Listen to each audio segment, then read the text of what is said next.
Hello friends, once again it's my privilege and honor to come before you and give an introduction about intermediate first year economics subject as part of a series of introduction to online learning or digital classes that we propose to bring to the market or to the benefit of the students.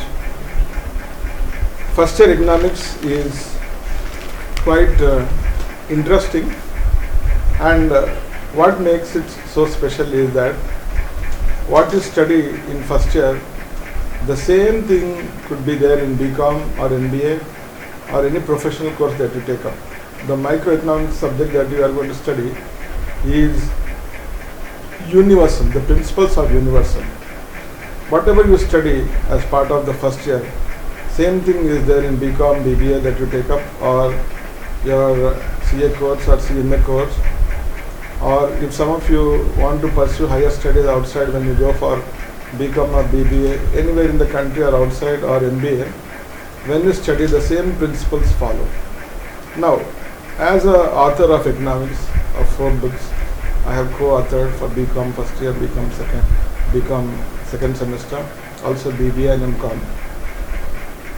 I have always found great pleasure in teaching economics, and so I want to present some slides as an introduction. The detailed presentation will come to you at a later stage. We are going to put it to you once you subscribe, once you want to enroll with us.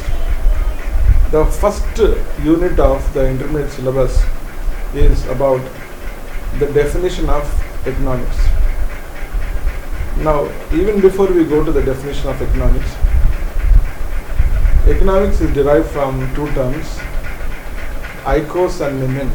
ICOS means household management, household, NEMEN means management. Now, it's always a problem for parents, communities, countries to manage the resources. There is a very common saying in economics, and that we always face, is that wants are unlimited and resources are limited. So household also faces this, and that is how the term economics is originated from ICOS and NEMEN. For the definition part, there are 3 major definitions which are always in practice, which are always taught, and there are many more. The first ever definition in economics is given by Adam Smith. It is called the wealth definition. Adam Smith is also called the father of economics because he is the first person to have ever brought to light that there is a subject of economics. And he said economics studies wealth in his book called Enquiry into the Wealth of Nations. The second definition is given by Alfred Marshall, who said economics is not just the study of wealth, but more importantly the study of welfare of mankind.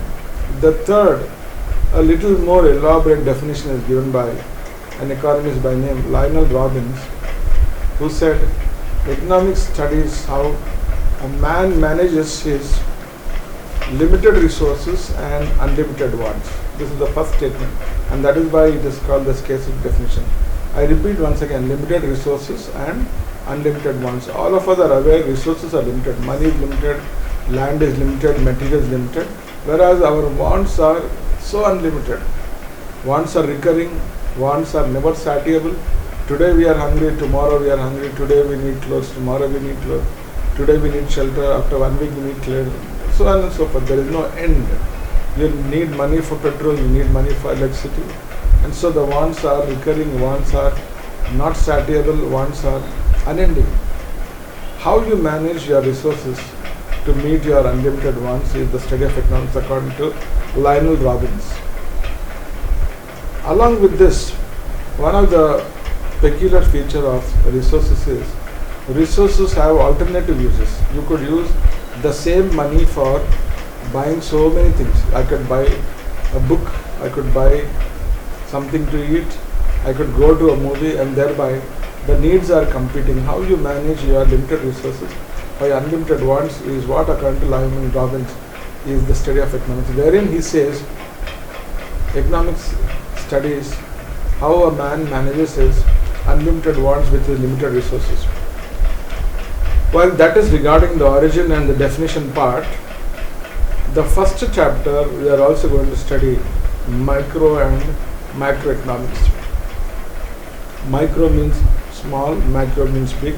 What it is we are going to discuss a little in detail. Along with that, topics such as deductive, inductive method, static, dynamic analysis, positive and normative economics, basic concepts of economics, nature and scope of economics we are going to study a little great in detail. But from the examination point of view, the definitions, wealth welfare definitions, case definition are very important. Difference between micro and macroeconomics are very important. Economics as a positive and normative science is very important. Well, this is the introduction part about the economics. The second unit onwards, we are going to study a little detail the conceptual part. The second unit is called the theory of consumer behavior. We are going to mainly study about utility. What is it that we are going to study in utility? For example, utility can be defined want satisfying power of a product. We study the meaning of utility, types of utility. Types of utility can be time utility, place utility, service utility, form utility. But we are going to study a little in detail about from in the utility, the law of diminishing margin utility, law of equal margin utility, indifference curve analysis. Now, the law of diminishing margin utility, law of equal margin utility comes under cardinal measurement or cardinal approach. The indifference curve analysis will come under ordinal approach. What do you mean by cardinal? Utility actually means want satisfying power or the satisfaction you derive from consuming a product. In reality, can anyone after consuming a product like tea, coffee, cool drink say how much is the satisfaction? Can anyone say? It's very difficult. You cannot measure. But in cardinal measurement, we assume we can measure in utils. In the cardinal approach, we study the law of diminishing marginal utility, the law of equal marginal utility. I will just brief you about the law of diminishing marginal utility. Any law we are going to study under 4 or 5 parts. The first part is statement of the law. What does the law say? Second part is we are going to study assumptions. On what assumptions the law is based. The third part we are going to study about the explanation part, the diagram and the graph, the table and the graph which explains. The fourth part we are going to study about the law, the conclusion, criticism, limitations we are going to study. For example, the law of diminishing margin utility, first part statement says, as a person goes on consuming a product continuously, the desire to consume more of it keeps declining. For example, if anyone is hungry and he is offered idli to eat, he will consume one idli, his satisfaction declines a little. He consumes the second idli, the satisfaction declines even further. The first one gave him some satisfaction, the second one gives him lesser satisfaction because his stomach is getting full. The third one he consumes the idli, it gives him lesser satisfaction as compared to 1 and 2. The fourth one he consumes, it gives him least satisfaction because he already consumed 1, 2, 3 and 4. After the fourth one he might say, I have had enough, or maybe I don't want more. And he might stop with 4 idlis. It need not be idli, it can be apples, it can be bananas, it can be oranges, whatever. As you consume a product continuously, the satisfaction keeps on declining. At one point you will say, enough idli, enough bananas, whatever, your satisfaction is 0. This is the statement of law. It is based on some assumption. All laws of economics are based on some assumptions. So the first part is statement, the second part is assumption. The law of diminishing marginality, as it is shown on the slide, is based on the assumption that Only if these assumptions are met, the law is applicable. Continuity, homogeneity, rationality are some of the assumptions. A person should go on consuming continuously. A person should consume the same product, that is homogeneity. If he has taken idli, first it should be idli, second it should be idli, third it should be idli, fourth it should be idli. It need not change. Or first it should be a banana, second, third, fourth. They should all be bananas. It cannot be idli and puri. It cannot be apple and banana. It has to be the same. That is the meaning of homogeneity. Homogeneity also means the size should be the same. A normal size of idli, a normal size of banana. The first idli, if it is small, the second idli is bigger, then the law doesn't apply. So the first one is statement, second one is assumption, where I said rationality, homogeneity, rationality, continuity, and fourth is cardinal measurement. If these four assumptions are applied, the law is to be practically applied. The third is the table which explains. To begin with, in the law of diminishing marginal utility, we are going to take 3-column table. The first one we will talk about units. It can be 1, 2, 3, 4, 5 idlis as shown in the slide here, or apples or bananas. The second column can be marginal utility. The third column can be total utility. When you first consume the first idli, it may give you the highest satisfaction. Let's say 20 utils. The second one may give you 10 utils. The third one may give you 5 utils. The fourth idli may give you 0 utils. So 20, 10, 5, 0. This is marginal utility declining. First one gave you 20 utils. Second one gave you 10 utils. Third one gave you 5 utils. And the fourth one gave you 0 utils. If you were to add up at each point of time, first one gives you 20. First and second gives you 20 and 10, 30. Third one gives you 20, 10 and 5, 35. The fourth one gives you 0. So it is 20 plus 10 plus 5 and 0. It is 35. The fifth one can give you negative. If you eat more than what you can take, maybe a person cannot talk, cannot walk, and it can result in negative utility. It can be minus 5. So 10 plus 20 plus 10, 30, 30 plus 5, 35, 35 plus 0, 35, 35 minus 5, the fifth unit can give you 30 utils. From 35 it has reduced, that is negative utility. So this is how we explain consumer behavior. And the last is the graph. If you observe, the MU table is continuously declining. The MU table continuously declining. For example, the first unit gave you 20 utils, the second one gave you 10 utils, the third unit gave you 5 utils, the fourth one is giving you 0. So naturally the curves declines. And when you come to the fourth one, your utility is 0. It touches the axis.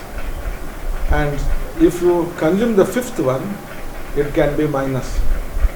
This is the explanation, tabular explanation or explanation with the help of a table.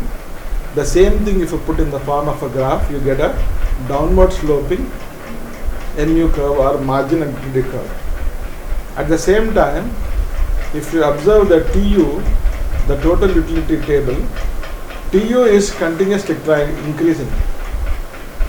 20, 30, 35, then fourth unit again 35, fifth unit it is 30. So TU keeps on increasing. 20, 30, 35. When MU is 0, TU is same. When MU is minus, TU declines.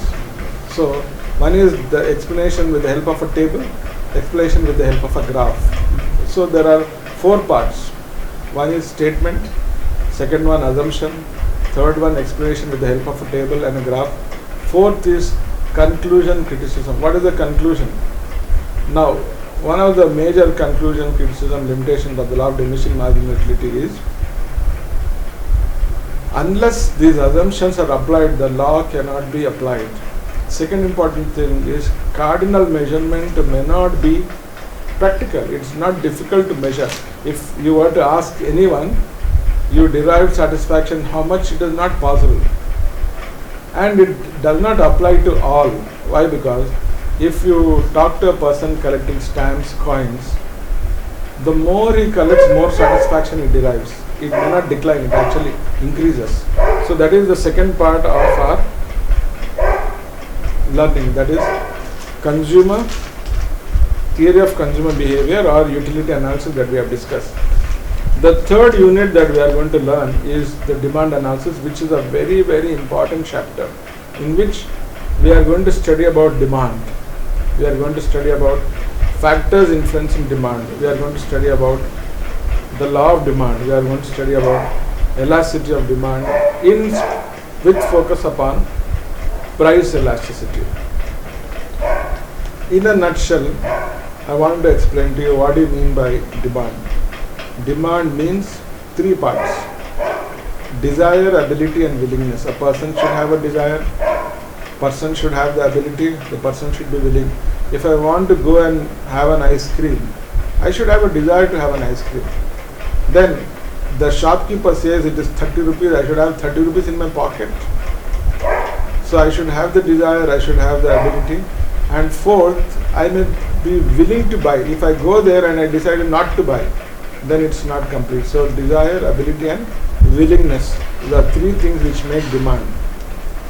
The next thing is determinants of demand are factors influencing demand. On what does demand depend?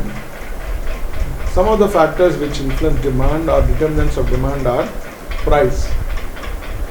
If the price is low, demand is high. If the price is high, demand is less. Second is fashion. If a particular product is in fashion, the demand will be high. Third, seasonal. Rainy season, there is a huge demand for umbrella, raincoats. Summer season, there is a huge demand for air coolers, hats, umbrellas again. Then, culture, tradition. Diwali time, there is a huge demand for crackers. Christmas time, there is a huge demand for Christmas articles that people use for decoration. Along with that, culture, it is also the income of a person. Higher the income, greater is the demand for product. Lower the income, lower is the demand for a product. And so what are the factors which influence? Price, income, fashion, culture, tradition, season are all these which influence. And along with that, things such as the trends or need. Today there is a huge demand for masks. Why? Because sanitizer. Why? Because there is a huge need and it is compulsory for anyone to wear a mask, use a sanitizer. And so this is regarding the meaning of demand factors influencing demand.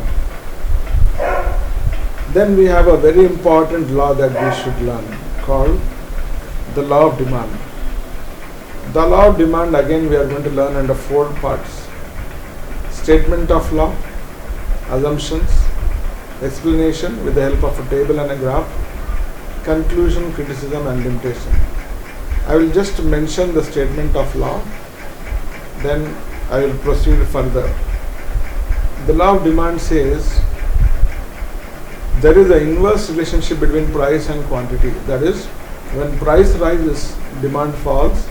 When price falls, demand rises. Or in other words, when price rises, demand falls, vice versa. The law is based on an important assumption called other things remaining the same, also called ceteris paribus. All other things other than price and quantity are decided. Fashions remain the same, culture remains the same, prices of other products remain the same, etc. Now, how can you explain the law of demand with the help of a table? Having two columns only, price and quantity. We can take price. If the price is 1, quantity demanded is 5. If the price is 2, quantity demanded is 4. If price is 3, quantity demanded is 3. If the price is 4, quantity demanded is 2, when the price is 5, quantity demand is 1. There is an inverse relationship. Higher the price, lower is the demand, lower the price, higher is the demand. The same thing if you were to put graphically, you will get a downward sloping demand curve which is shown in the graph, which indicates lower the price, great is the demand. You go to any shop and then you ask them how much is the cost of a product. If it tells 20 rupees, you buy. The same thing, it tells 10 rupees, you may buy more. People may buy more. Why? Because the price is less. Likewise, you go to a shop expecting the price to be 10, he says 20, you might buy less. Why? Because the price is higher. While this is regarding the law of demand, we are also going to study about elasticity of demand. Elasticity means the degree of response in the demand due to change in price. We are going to study 3 kinds of elasticity mostly: price elasticity, cross elasticity, income elasticity. But we will focus on price elasticity more from the examination point of view. Price elasticity is 5 types which are shown in the graphs here. One is perfectly elastic demand, perfectly inelastic demand, relatively elastic demand, relatively inelastic demand, unit elastic demand. All these 5 are projected here. How they are arrived at, why they are like that, why one is horizontal, why one is vertical, why one is in a particular shape, all these we are going to discuss a little in detail later. This is regarding the unit 3. Unit 4 we are going to study about production analysis. To begin with, what do you mean by production? Production means conversion of inputs into outputs. Along with that, one should have a basic understanding what are the factors of production. Land, labor, capital, organization are factors of production. What are the features of each one? Land, what are the features? Labor, what are the features? Capital, what are the features? Organization, what are the features we are going to study? We are going to study 3 laws. Number 1, law of variable proportions, law of returns to scale. 2 laws. Law of variable proportions, law of returns to scale. One is called short run law, other one is called long run law. Short run means where factors are divided into 2, fixed factors and variable factors. When all the factors are variable, we call them as long run. So, law of variable proportions is a short run law, law of returns to scale is a long run law. What it is we are going to discuss in detail in our module. Then we are also going to study in production analysis meaning of supply, law of supply. Law of supply, the supply curve shoots upwards, explaining the direct relationship between price and quantity. Higher the price, greater is the quantity. In addition to that, we are going to learn about different costs: fixed cost, variable cost, total cost, short run cost, long run cost, the behavior of cost curves, etc. In addition to that, we are going to study about revenue analysis. What do you mean by revenue? What do you mean by total revenue, average revenue, that is TR and AR, the behavior of TR, MR in different market situations, that is perfect competition, monopoly, etc. This is regarding chapter 4, that is production, meaning of production, concept of production, factors of production, laws of production, supply, cost analysis, revenue analysis. Chapter 5 we are going to study about different kinds of market. What do you mean by market? We know the general definition. Market means a place where we buy and sell, but we are going to study different kinds of markets such as local market, national market, international market. But in economics we study markets as perfect competition and imperfect competition. These are very important. In perfect competition, we are going to study the meaning of perfect competition, characteristics of perfect competition, price determination. For example, perfect competition, some of the features are large number of buyers and sellers. Price is determined by the market forces.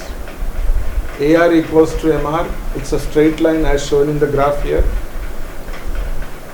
Price is determined by the market forces of demand and supply. Demand curve is downward sloping, supply curve is upward sloping. At a point where demand equals to supply, the price is decided, and the difference between firm and industry. Industry decides the price, firm is a price taker.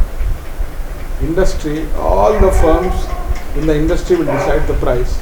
Whatever is the price decided by them, I just take the price. If everyone decides, like a Irani hotel, the price of a cup of tea will be 10 rupees. I am one of a Irani hotel, I will also fix at 10 rupees. Very rare, I will fix less, I will fix more. And that is the case of perfect competition. Imperfect competition, we are going to study so many things. To begin with, we are going to study about monopoly. What are the features of monopoly? How price is decided? Monopoly means mono means single, poly means seller, single seller. Firm and industry are same. Average revenue is downward sloping. MR is below AR. AR is downward sloping. MR is below AR. Whether it is perfect competition or monopoly, we are going to study equilibrium in either of them. The two conditions for equilibrium are MC should be equal to MR, either in perfect competition or monopoly. MC should be equal to MR, MC should cut MR from below, as shown in the graph here. In addition to perfect competition monopoly, we are going to study about monopolistic competition, oligopoly, duopoly. These are some of the market structures we are going to study in chapter 5. In the chapter 6, we are going to study about distribution of income, marginal productivity theory of distribution, rent, meaning of rent, concept, theories of rent, wage concept, types of theories, interest concept theories, profit concept theories. These are some of the things that we are going to study in the 6th chapter. In the 7th chapter, we are going to study a very relevant topic called national income. In national income, we are going to study meaning of national income. For example, repeatedly we hear in the news, GDP is going up, GDP is coming down, etc. What do you mean by national income? What do you mean by GDP? What do you mean by GNP? What do you mean by per capita income, etc. For example, national income means value of goods and services produced by our economy in a year's time expressed in terms of rupees. While this is the definition part, we are going to study in detail about on what factors national income depends. If we observe, some countries have very high national income, some countries have very less national income. Some countries per capita income is very less, some countries per capita income is very high. Concepts of national income, as I already mentioned to you, GDP, GNP, per capita. Measurement of national income, what are the methods? We are going to study about income method, expenditure method and production method, a comparison of them. In India, which method we are going to follow for measurement of national income. In chapter 8, we are going to study about macroeconomic analysis, classical theory of employment, Keynesian theory of income and employment, public finance, center-state relations, budget, etc. This is regarding chapter 8, which we are going to discuss in detail later. Chapter 9, we are going to study a very relevant and burning topic called money, meaning of money, concept of money, evolution of money, types of money, functions of money, etc. Second, we are going to study about banking, commercial banks, RBI, objectives and functions. Third, we are going to study about inflation, definition, types, etc. Let me just give you a definition of money. Money means a medium of exchange. Today, whatever you do from the time you get up in the morning till you go to bed, all the time, whether you buy vegetables, buy petrol, pay an electricity bill, pay fees, buy books, we are always transacting with money. So it's a medium of exchange. You pay something, you get something. And while that is regarding the money, second thing that we are going to study is about banking. In banking, we are going to study about commercial banks. What do they do? What are the main functions of commercial banks? Reserve Bank of India, which is our central bank, what are its main objectives or functions, which is an apex bank, how it controls the entire banking system, how it is a banker to the bank, how it is a banker to the government, how it controls credit. All these aspects we are going to study. Inflation, we are going to study different meanings of inflation, different types of inflation. Inflation, as you are aware, means rise in the price of goods. Also, there is a saying which says inflation means too much money chasing too few goods. There are different kinds of inflation: running inflation, walking inflation, creeping inflation, galloping inflation. What each one of those, why it is caused, how we can control inflation, which is a global phenomenon which is affecting economies, is what we are going to study. The last chapter we are going to study in the first year economics is basic statistics for economics. The concept of statistics. What do you mean by statistics? Nature and scope of statistics for the study of economics. In the context of statistics, how do we collect data? And after collecting of data, how do you present the data diagrammatically? Presentation of data. In which form? In the form of a bar diagram, in the form of a pie diagram. Then in addition to that, we are going to study measures of central tendency, mean, median, mode, etc. Measures of dispersion. These are some of the topics that we are going to study, which we are going to present to you in great detail. This is a simple summary of this. Some of the important things that students of first year economics should remember is, we must identify what are the key topics. Study them in detail. Point number one. We should learn to present them appropriately. Also manage time. One of the specialties of economics is you must be familiar with the graph. For example, utility, you must know the graph of law of diminishing marginal utility, equimarginal utility. Indifference curves, you must know all the graphs. In addition to that, in the laws of production, law of variable proportion, what are the graphs? Law of returns to scale, what are the graphs? Perfect competition, what is the graph? The behavior of AR MR curve. Monopoly, what is the graph? Law of supply, what is the graph? So it is all graph based, which we are going to focus upon. Some of the graphs are already showed here. In addition to that, graphs in the law of demand. Downward sloping demand curve, why does it slope downwards? Law of demand. And more important, we are going to study graphs in the elasticity of demand, especially price elasticity of demand. The 5 graphs are not only important for learning, they repeatedly come in the examination. And so the journey of learning economics in the first year will be of utmost significance in terms of knowledge, also interest, also scoring. And these graphs, there are about 20-25 graphs. If one can master, one can be an expert. So I welcome you into this learning experience of economics. I am sure it will be a very pleasant experience. Thank you.